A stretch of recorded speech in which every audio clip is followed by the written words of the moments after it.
So hello guys, Sapatos Repair here. Meron tayong pa-repair na laptop. So last week pa to. Ngayon tayo nagkaroon ng time kasi busy tayo sa work. But binuksan ko na. Ito ay Asus X41 5E. Ang problema niya ay no power. So upon checking, shorted siya sa 19 volts rail. So raise natin. So nag-check voltage tayo dito. So nag-check tayo ng voltage dito, may 19 volts, so doon pumapasok. So chinek natin dito sa part na to, shorted yung ano niya. So hindi kaya di siya mag-charge, no indicator. And then so chinagis natin yung mga capacitor, yung mga MOSFET, okay naman. So ito, which is ito MOSFET na to, okay. Then ito, then to.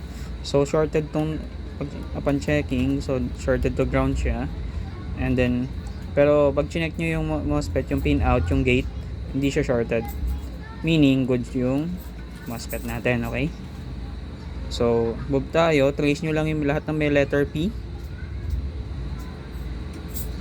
Lahat ng may letter P, trace nyo. And then meron tayong dalawang MOSFET ulit dito.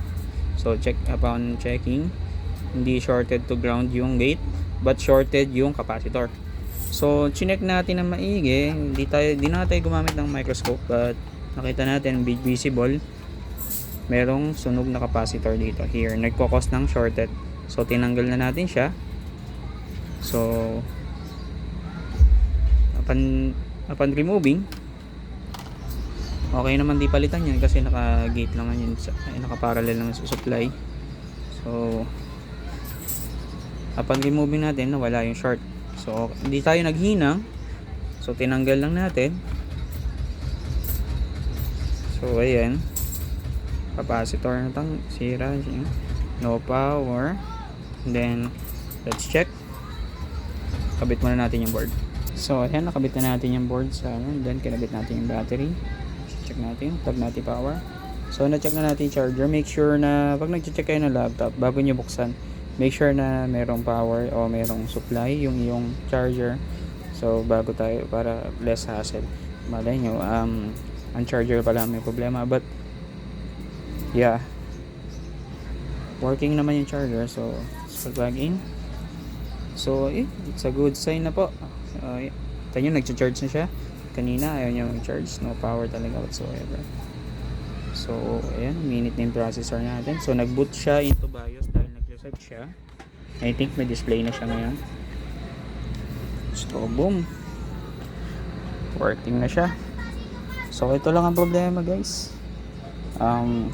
Mahirap lang i-trace, so buti na lang nakita natin agad. So sarado na natin kasi kailangan na ni customer to na kasi walang ginagamit for the school. Okay, so thanks for watching guys.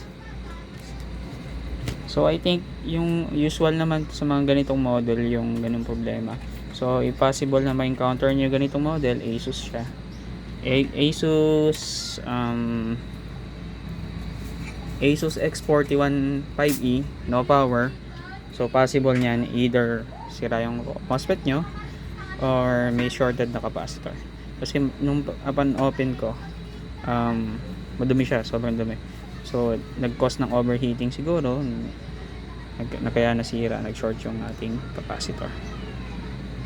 So usually pag sobrang init ng capacitor, lumalagpas siya sa threshold niya, and then nagkaroon ng resistance, and then ayun, nag-short siya dahil hindi niya na kaya. So hindi niya na kaya i-filter yung voltage. So ang trabaho ng capacitor natin ay mag-filter, mag-smooth ng wave, ng voltage wave.